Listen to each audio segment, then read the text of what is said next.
Good morning, gentlemen. Good morning, sir. How are you doing today? I'm good. What about you? I'm also good. Sir मैंने आपको कहा था कि English बोलना सीखने वाले लोगों के जितने भी डाउट्स हैं उनको आप पेपर पे नोट कर लीजिएगा ताकि मैं उनके जवाब लोगों को दे सकूं। इससे आपको भी क्लैरिटी मिलेगी और हमारी ऑडियंस को भी क्लैरिटी मिलेगी। तो आपने कर लिया? जी सर। राइट। तो क्या है आज आपका पहला सवाल? सर मेरा पहला सवाल यह है, क्या ग्रामर सीखने से अंग्रेजी आ जाएगी? सर ग्रामर सीखने से अंग्रेजी आएगी या नहीं आएगी जी सर। ये तो बात करेंगे बाद में, लेकिन ग्रामर इंग्लिश का बेस है। जब आप शुरुआती हैं, बिगिनर हैं, मतलब शुरुआती दौर में हैं और आप इंग्लिश बोलना सीखने की कोशिश कर रहे हैं, तो बिना ग्रामर के आप सेंटेंसेस कैसे फॉर्म करेंगे? यदि आप छोटे होते, यदि आप उम्र में छोटे होते, आपकी उम्र होती 5 साल, 6 साल, 7 साल, 8 साल, तो मैं आपसे कहता कि आपको ग्रामर की कोई ज़रूरत नहीं है। लेकिन यदि आप स्पीड में सीखना चाहते हो, बहुत तेज़ी से रिजल्ट चाहते हो, तो आपको हल्की फुल्की ग्रामर की नॉलेज होनी ही चाहिए। हाँ, लेकिन जब आप एडवांस इंग्लिश पर जाएंगे तो जो आपकी बेसिक ग्रामर है वही आपके लिए सफिशिएंट होगी। ज़्यादातर लोग ग्रामर में ही उलझे रह जाते हैं। भाषा है तो ग्रामर साथ के साथ चलती है, मतलब साइड बाय साइड आप ग्रामर सीखते हैं।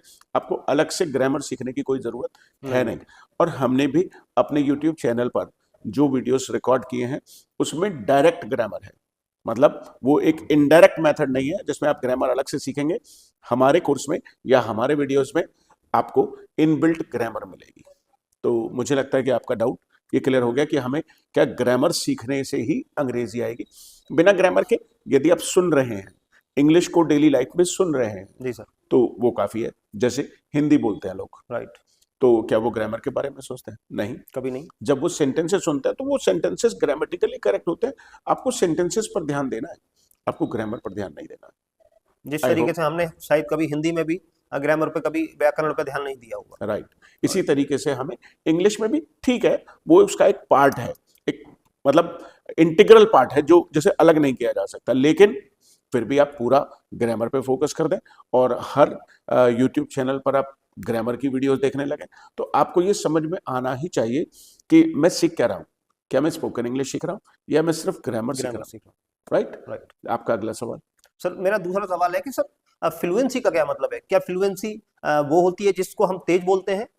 राइट। सर जब हम फास्ट बोलने की कोशिश करते हैं तो उसे लोग ये समझ लेते हैं कि हम फ्लुएंट हैं, Right. जबकि फ्लुएंसी का स्पीड से कोई लेना देना नहीं है। कुछ लोग फास्ट बोलते हैं, कुछ लोग स्लो बोलते हैं, कुछ लोगों को थोड़ा थॉट प्रोसेस फास्ट होता है, कुछ लोगों का थॉट प्रोसेस स्लो होता है। तो आप जैसे हिंदी बोलते हैं, जैसे मैं हिंदी बोलता हूँ, Right. तो मैं धीरे धीरे धीरे धीरे बोलता हूँ, Right. मैं उतना फास्ट नहीं बोलता। तो ये इंपॉर्टेंट है कि आप अपनी बात को कह पा रहे हैं। बस यदि आपके मन में जो भी बात आई उसे आप इंग्लिश में कह पा रहे हैं, ठीक से प्रेजेंट कर पा रहे हैं, तो आप फ्लुएंट हैं। फ्लुएंट हैं। यदि आप सेंटेंसेस को सही से नहीं कह पा रहे हैं, अपनी बात मन में जो आ रही है उसको कहने के लिए आपको वर्ड्स नहीं मिल रहे या सेंटेंसेस नहीं मिल रहे, तो आप फ्लुएंट इंग्लिश में नहीं है।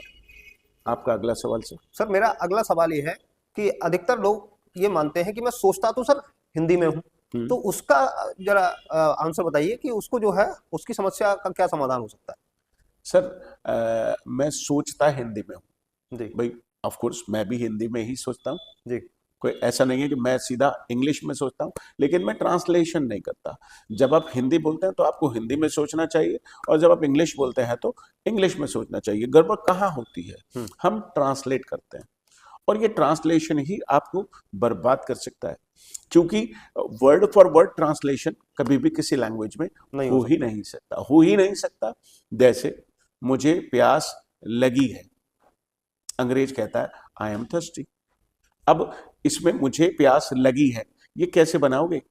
मुझे की अंग्रेजी कहाँ से लाओगे? ये तो मैं का मतलब आई, मुझे प्यास लगी है, लगना कहाँ से लाओगे? आई एम थर्स्टी एक सेंटेंस है, आई एम हंग्री, मुझे भूख लगी है। तो यदि आप वर्ड फॉर वर्ड ट्रांसलेशन करोगे तो ये प्रॉब्लम आएगी। आप सेंटेंसेस सीखने पर ध्यान दीजिए, सेंटेंसेस सीखने पर ध्यान दीजिए। यदि आप ऐसा करेंगे तो आपको ये प्रॉब्लम दूर हो जाएगी। जी अच्छा सर, नेक्स्ट मेरा सवाल है कि हम वोकैब को कैसे बिल्डअप करें? देखिए, वोकैबुलरी जब आप लैंग्वेज को सुनने लगते हैं, पढ़ने लगते हैं, जी पढ़ने लगते हैं और सुनने लगते हैं, तो वोकैबुलरी ऑटोमेटिकली बिल्ड हो जाती है। राइट। आप बताइए, आप हिंदी बोलते हैं? जी। बोलते हैं आप हिंदी? हाँ, बिल्कुल बोलते हैं। तो क्या आपने वोकैब बिल्ड करने की कोशिश करी? कभी नहीं की। कभी नहीं ना। कभी आप नहीं की। लैंग्वेज सीख रहे थे, वोकैबुलरी ऑटोमेटिकली बिल्ड होती चली जाती है धीरे धीरे। आप डेली मतलब कुछ नया पढ़ेंगे तो वर्ड्स अपने आप बिल्ड होते जाएंगे, ऑटोमेटिकली बिल्ड होते जाएंगे। आप कहें मैं मसल कैसे बिल्ड करूं, हम्म, तो जब आप एक्सरसाइज करते हैं तो मसल बिल्डिंग अपने आप अपने होती है, आप हो जाती है। राइट। राइट। जब आप खाना खाते हैं तो शरीर में चाहे कितने भी विटामिन हो, कितने भी प्रोटीन्स हो, या कुछ भी जो हमारे शरीर को मिनरल्स चाहिए, वो खाना खाने से। अब आप सोचने लगे कि मैं विटामिन की गोली अलग से खा लूं, मिनरल अलग से खा लूं ये बात कुछ हजम नहीं हुई तो उससे तो जी, उल्टा मामला और खराब हो जाएगा। खराब हो जाएगा। Right. God has already created everything in everything. जो भी आप फूड कंज्यूम करते हैं उसमें इनफ मात्रा में सब कुछ है, सब कुछ। राइट। लेकिन जब हम आमतौर पे डॉक्टर्स के पास जाते हैं तो डॉक्टर्स हमें कह देते हैं आपकी ये डेफिशिएंसी हो गई है, तो डॉक्टर की बात तो मान लें, लेकिन अपने आप से ये जो सप्लीमेंट्स लेने का जो सिस्टम है, ये सप्लीमेंट आपकी बॉडी को खराब खराब ही कर करते हैं। बॉडी की रिक्वायरमेंट ही नहीं है। पहले टेस्टिंग कराएं कि बॉडी में किस चीज की डिफिशियंसी है, उसके हिसाब से कंसल्टेशन के बाद ही कुछ स्टार्ट करें। राइट। ठीक ऐसे ही लैंग्वेज में भी आपको करना चाहिए। राइट। Next question. सर, मेरा अगला सवाल है कि अंग्रेजी बोलना सीखने में कितना समय लगेगा?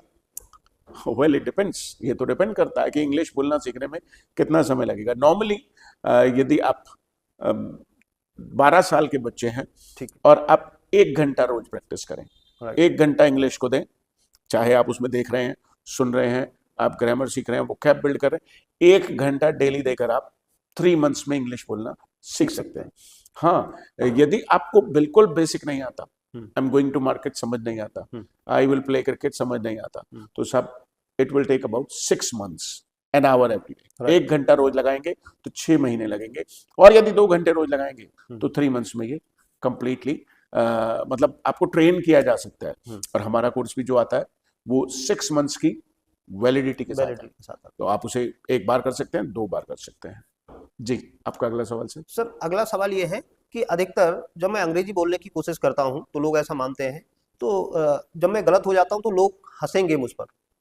हाँ, ये उन्हें मजाक बनाने का लोगों का जो है थोड़ा सा डर होता है। ठीक है, आप सही कह रहे हैं बिल्कुल। लोगों को ये डर रहता है कि लोग मेरी मजाक बनाएंगे, मैं इंग्लिश बोलूंगा तो। जी। जरा इसे महसूस कीजिए कि कौन मजाक बनाएगा। शायद जिनको नहीं आती। जिनको नहीं आती, जिनको नहीं आती उन्हें तो आपको पार करके आगे बढ़ना ही है। कोई भी ऐसा व्यक्ति जो आपको आगे बढ़ते हुए देखना चाहता है, आपके पेरेंट्स वो कभी मजाक नहीं उड़ाएंगे। राइट। आपके ग्रैंड पेरेंट्स वो कभी मजाक नहीं उड़ाएंगे। आपके फैमिली मेंबर्स आपकी मजाक नहीं उड़ाएंगे। आपके जो फास्ट फ्रेंड्स हैं वो मजाक नहीं उड़ाएंगे। वो तो आपको बल्कि ये ना अप्रिशिएट करेंगे, यस। और जब आप गलतियां करते हैं तो उसके 2 फायदे होंगे। देखिए, गलतियां, इसको भी पॉजिटिवली हमें सोचना कैसे चाहिए। यदि आपने गलतियां करी, राइट, ठीक, तो 2 तरीके हैं, 2 चीजें होंगी। पहला कि या तो लोग आपको करेक्ट करेंगे, तो आपका फायदा हुआ, हमारा ही फायदा है इसमें। तो आपका फायदा है कि लोगों ने आपको करेक्ट कर दिया। दिया। दूसरा, लोग कुछ भी नहीं कहेंगे, आपको मौका मिल गया, अब आप जितनी मर्जी अंग्रेजी बोलिए, इन्हें तो गलत और सही मालूम ही नहीं है, राइट। तो अल्टीमेटली फायदा आप ही का होगा। इस बात को तो आपको इग्नोर करना ही पड़ेगा। जब भी आप कुछ नया करने की कोशिश करेंगे तो लोग मजाक, क्या वास्तव में किसी ने मजाक उड़ाई? मतलब इसको मैं ये देखता हूँ, मुझे ऐसा लगता है कि लोगों को ये गलत फहमी है कि लोग मजाक उड़ाएंगे। नहीं, एक्चुअली कई बार लोग ऐसा मिल जाते हैं, जैसे यार अंग्रेज चले गए तुझे छोड़ गए, जो है अंग्रेजी टांग तोड़ रहा है, बहुत अंग्रेजी झाड़ रहा है, अपनी अंग्रेजी अपने पास रख। तो इस तरीके के जो लोग हैं, बहुत सारे लोग आपको आसपास में मिल जाएंगे। नहीं तो क्या सारे लोग आप ही को मिल जाएंगे? सारे लोग एक ही व्यक्ति को मिल जाएंगे? लेकिन इग्नोर करो ना। हाँ, ये उनके सामने मत, जो आपसे जलते हैं उनके सामने आप ट्राई ही मत करो। आप ट्राई उन लोगों के सामने करो ना जो पॉजिटिव हैं, जो आपको आगे बढ़ते हुए देखना चाहते हैं। तो लोग हंसेंगे तो हंसने दो। मतलब लोग अगर ऐसा कह रहे हैं तो फिर हम, इसका मतलब आप जब जो है आप जब शहर से बाहर जाओगे पढ़ने के लिए, तो 10 लोग ऐसे होंगे जो कहेंगे अरे बाहर जाके क्या करेगा, हाँ, ये करके क्या करेगा, ये पढ़ना, ये इसका क्या करेगा। मैं तो एक इंग्लिश लैंग्वेज ट्रेनर हूँ, और जब मैंने इसे सीखना शुरू किया था तो लोग इवन मुझ पर ही कमेंट करते थे। मैं जहाँ मेरा ऑफिस है वहाँ बाहर निकलते हुए लोग कहे अच्छा ये इन्होंने नया काम शुरू कर लिया, या इन्हें खुद से आती है अंग्रेजी। तो अब उसके आगे भाई, डर के आगे तो जीत है ना। ये तो आप अच्छे से समझते ही हैं। राइट। आपका नेक्स्ट क्वेश्चन सर। सर, मेरा अगला सवाल है कि YouTube वीडियोस देख करके क्या हम अंग्रेजी सीख सकते हैं? बिल्कुल, आपके अंदर डेडिकेशन होना चाहिए, आपके अंदर डिसिप्लिन होनी चाहिए, एक अर्जेंसी होनी चाहिए। यूट्यूब का वीडियो एक सिस्टमेटिक अप्रोच के साथ देखें कि आज मैंने ये देख लिया, कल मैं ये देखूंगा।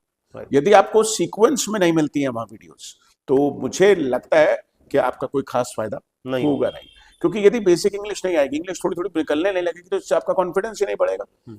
आप देख रहे हैं कि आप सालों साल अंग्रेजी सीख रहे हैं, लेकिन फिर भी कोई सिग्निफिकेंट चेंज आपकी पर्सनालिटी में नहीं आया है। तो start learning from basics and always learn in A sequence. First thing first, पहले लेसन 1, लेसन 2, लेसन 3, लेसन 4। ऐसे नहीं कि कोई भी रैंडम चैनल पकड़ा और उसे देखना शुरू कर दिया, राइट। तो ये सीक्वेंस में ही होना चाहिए। यूट्यूब पर वीडियो देख करके इंग्लिश के डाउट्स आपके क्लियर किए जा सकते हैं, गूगल से आप हेल्प ले सकते हैं, राइट।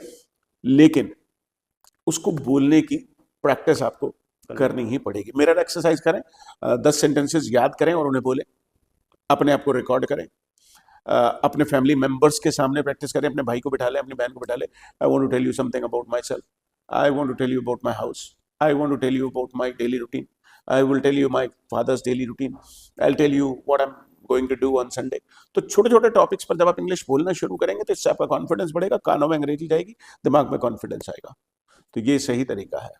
इसका मतलब हमें एक सिस्टम को फॉलो करना चाहिए हमेशा, और इसीलिए शायद जैसे बुक्स वगैरह हम पढ़ते हैं तो हम लेसन आप देखिए ना, बुक भी तो एक सीक्वेंस में ही होती है, सीक्वेंस में ही होता है, इसीलिए हम सीख नहीं पाते। हाँ, ऐसा थोड़ी है कि बुक में कहीं भी पहले लास्ट वाला चैप्टर आ गया, फिर बीच में चैप्टर चेंज हो गए, एक सीक्वेंस। और यूट्यूब पर एक सबसे बड़ा कंफ्यूजन ये है कि ज्यादातर वीडियो सीक्वेंस में नहीं है। हाँ, सीक्वेंस में नहीं है, तो इसीलिए शायद लोग सीख नहीं पाते। मैंने क्या किया अपने चैनल पर कि मैंने तो सारी की सारी वीडियो सीक्वेंस में बना के दिए लोगों को, ताकि उनको रियल टाइम में हेल्प हो सके। जी, आपका अगला सवाल। अगला सवाल ये है कि सर मैं अंग्रेजी में जल्दी से जवाब कैसे देना सीखूं? जल्दी से जवाब, पहली बात तो आपको देना ही क्यों है, जल्दी से जवाब क्यों देना, सोच के आराम से टाइम लगा के जवाब दीजिए। हाँ, दूसरी बात ये कि जब आपने बेसिक इंग्लिश सीखी होगी और आपको बेसिक क्वेश्चंस के आंसर आते होंगे, तो आप ये काम आसानी से कर पाएंगे। थोड़ी थोड़ी प्रैक्टिस शुरू करिए, फिर आप इंग्लिश में जल्दी से क्या और स्लो क्या आप जवाब दे पाएंगे। जैसे हम हिंदी में बात करते हैं तो हिंदी में हमारा जवाब फटाक से आ जाता है। क्यों आता है? हम शायद हिंदी को ठीक से बोल पाते हैं, समझ पाते हैं। नहीं, हमने बचपन से इतनी प्रैक्टिस कर रखी है ना। हाँ, वो तो डेली में प्रैक्टिस हो ही रही है ना। इंग्लिश की तो प्रैक्टिस ही नहीं हो रही। आप ना सुन रहे हो, ना बोल रहे हो, ना सुन रहे हो, ना बोल रहे हो। सुनना और बोलना, बस इसी बात पर ध्यान दे दो।